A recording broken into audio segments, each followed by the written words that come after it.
Let's mic day special. नमस्कार, let's mic में आपका स्वागत है। डे स्पेशल के साथ मैं राखी जैन।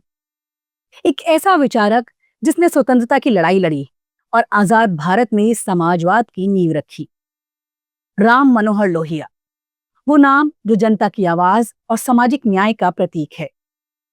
12 अक्टूबर 1967 को उनका निधन हुआ, लेकिन उनकी विचारधारा आज भी जीवित है।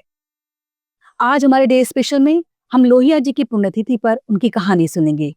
एक ऐसी कहानी जो संघर्ष, समाजवाद और सप्त क्रांति से भरी है। आइए इस प्रेरक यात्रा पर चलते हैं।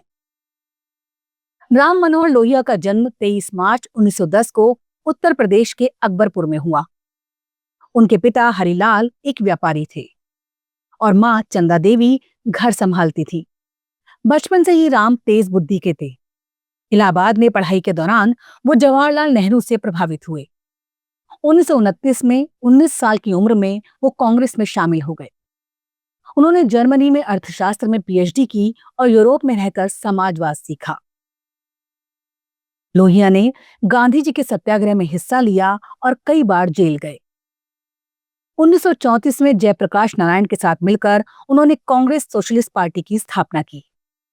ये पार्टी कांग्रेस के भीतर समाजवाद को बढ़ावा देती थी। लोहिया का मानना था कि स्वतंत्रता के साथ सामाजिक न्याय जरूरी है।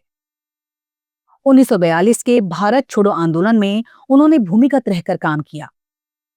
अंग्रेजों ने उन्हें पकड़ा और कठिन यातनाएं दी, लेकिन लोहिया नहीं झुके। आजादी के बाद लोहिया ने कांग्रेस छोड़ दी और प्रजा सोशलिस्ट पार्टी बनाई। वो संसद में विपक्ष के मजबूत नेता बने। 1957 में वो संभल से लोकसभा सदस्य चुने गए। लोहिया ने नेहरू सरकार की नीतियों की आलोचना की।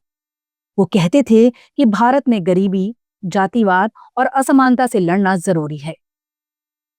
उनकी सप्त क्रांति विचारधारा ने 7 क्षेत्रों में बदलाव की मांग की: जाति, लिंग, अर्थव्यवस्था, भाषा, विदेशी प्रभाव, क्षेत्रीय असमानता और राजनीतिक विकेंद्रीकरण। लोहिया एक लेखक भी थे। उनकी किताब भारत विभाजन के अपराधी में उन्होंने विभाजन की वजह बताई। राष्ट्रवाद का अर्थ में राष्ट्रवाद को सामाजिक न्याय से जोड़ा। उनकी लेखनी में सादगी और गहराई थी। लोहिया ने हिंदी को राष्ट्रभाषा बनाने की वकालत की और अंग्रेजी के प्रभाव से लड़ाई लड़ी। उन्होंने कहा कि भारत की राजनीति में गरीबों की आवाज होनी चाहिए। 1960 के दशक में लोहिया ने कांग्रेस के खिलाफ विपक्ष को एकजुट किया।